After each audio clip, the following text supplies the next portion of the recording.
Prime Minister Narendra Modi did something he has never done for any other world leader. Not for Joe Biden, not for Emmanuel Macron, and not even for the Prime Ministers of Australia or the UK. India normally follows a very strict protocol for visiting leaders. They are usually welcomed by ministers, not by the Prime Minister himself. But this time, Modi personally went to the airport, hugged Vladimir Putin right on the tarmac, and even sat with him in the same car from the runway. This wasn't just a friendly gesture. It was a direct signal to the US, Europe, and China that India and Russia have a special and long-term partnership. So why did Modi break protocol for Putin? What are the truly game-changing agreements that Modi and Putin signed? What exactly is Vision 2030 and the $100 billion trade target? And how will Rupee-Ruble trade help reach that number? I will explain everything in detail, so make sure you watch till the end of the video. For many years, India has followed one strict rule. Foreign leaders are welcomed by senior officials, not by the Prime Minister. But on the 4th of December 2025, something very unusual happened. Modi himself stood on the runway, waited for Putin's plane to land, and hugged him the moment he arrived. And in global diplomacy, a hug on the tarmac is not a small thing. These gestures are read very carefully around the world. A simple handshake means formality. But a hug, especially the moment a leader steps off the plane, is taken as a sign of deep trust and a personal bond. Countries like the US, China, and major European nations immediately notice such moments. To them, this kind of tarmac diplomacy signals that the relationship is not just political. It is warm, long-term, and strategically important. So when Modi hugged Putin at the airport, it was more than hospitality. It was a clear message.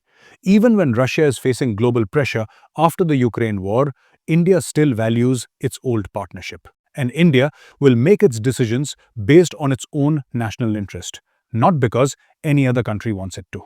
And what happened next was an even bigger signal than the hug. From the airport, Modi and Putin drove together in a white Toyota Fortuner. And this was not just a normal car ride. It was a clear diplomatic message. If Putin had used a luxury European car like Benz or BMW, European media would have immediately said, "Look, Putin is riding in a European car in India," turning it into a political controversy. Since Western countries are closely watching both India and Russia because of the Ukraine war, using a car made in India by a Japanese company helped avoid such negative reactions. And now comes the part that actually matters, the agreements. Out of all the agreements signed at this summit, some are real game changers. And the biggest one is Vision 2030. So what is Vision 2030? It's basically a plan to push India-Russia trade to $100 billion by 2030. But here's the part nobody tells you. Right now, India buys $63 billion worth of things from Russia, mostly oil. But India sells only around $4 billion back to Russia. That means a huge $59 billion trade deficit. So this $100 billion target is not about buying more oil. It's about fixing this imbalance by building new trade corridors, faster shipping routes, energy pipelines, and joint manufacturing projects where both countries produce and sell things together. And just to understand how big $100 billion really is, India-UAE trade, $85 billion. India-US trade, $120+ billion. India-China trade, $136 billion. So if India and Russia touch $100 billion, it puts their partnership in the same league as India's top trading partners. That's why this deal is a big deal. India is trying to sell more of what India makes best. Indian medicines, Indian engineering products, Indian agricultural goods, Indian IT services. Right now, Russia can't buy these things because Western sanctions have destroyed Russia's access to Western products. Russian companies need alternatives. India can fill that gap.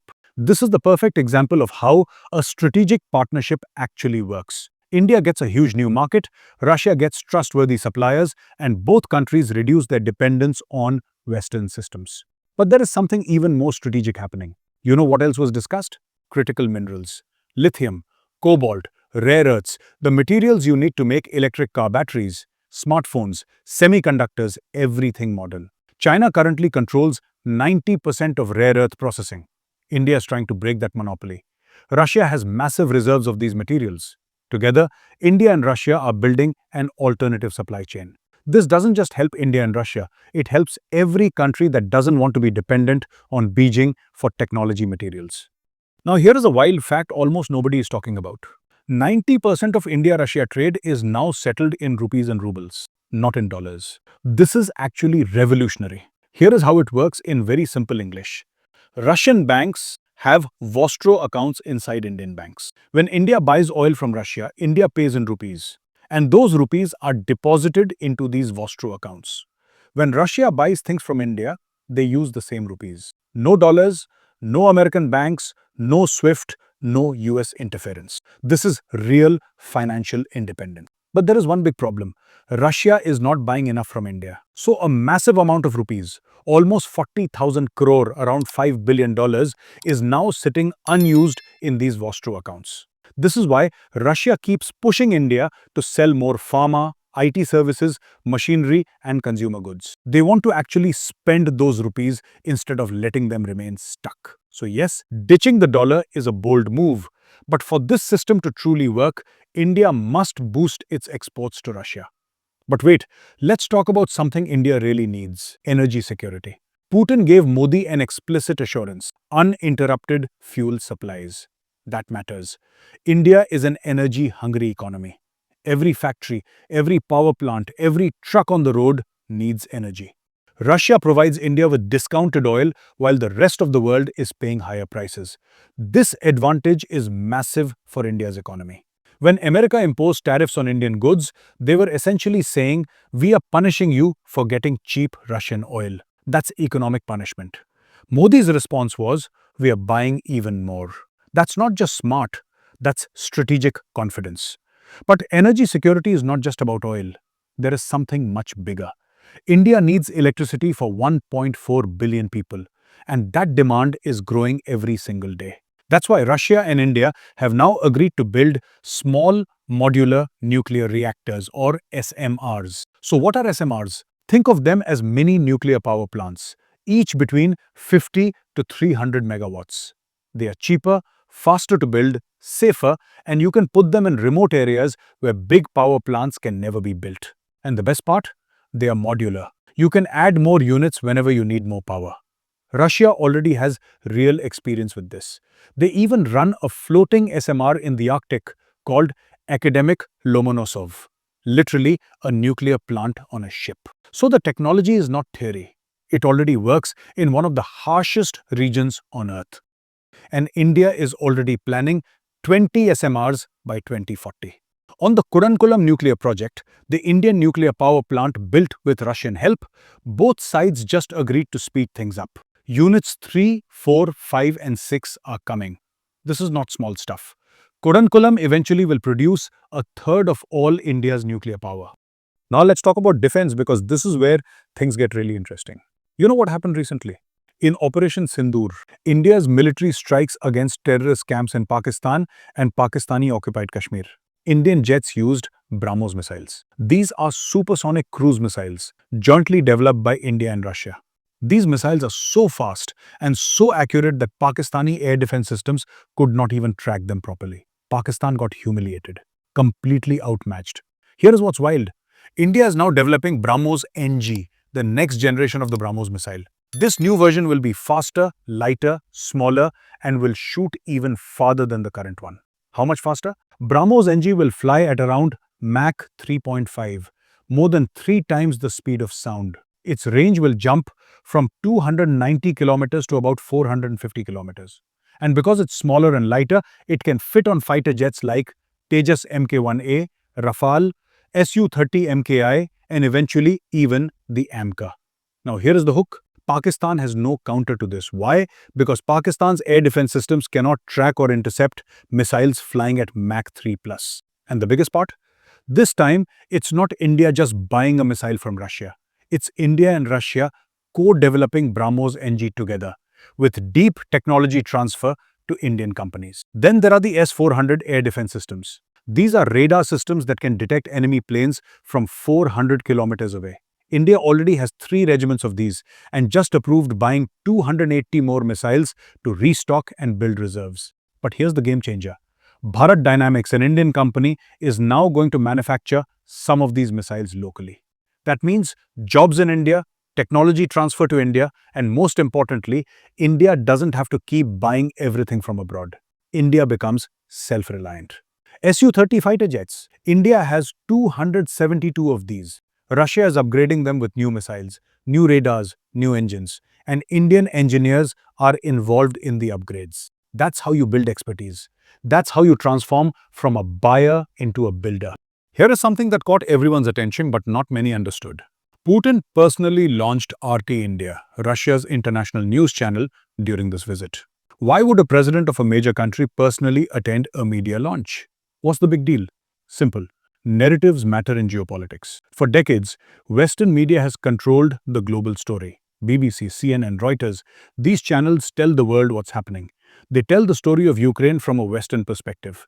They tell the story of climate change, international trade, development, all from a Western lens. RT India is now saying we're offering a different perspective. From Putin's perspective, RT India is proof that Russia's international isolation has failed.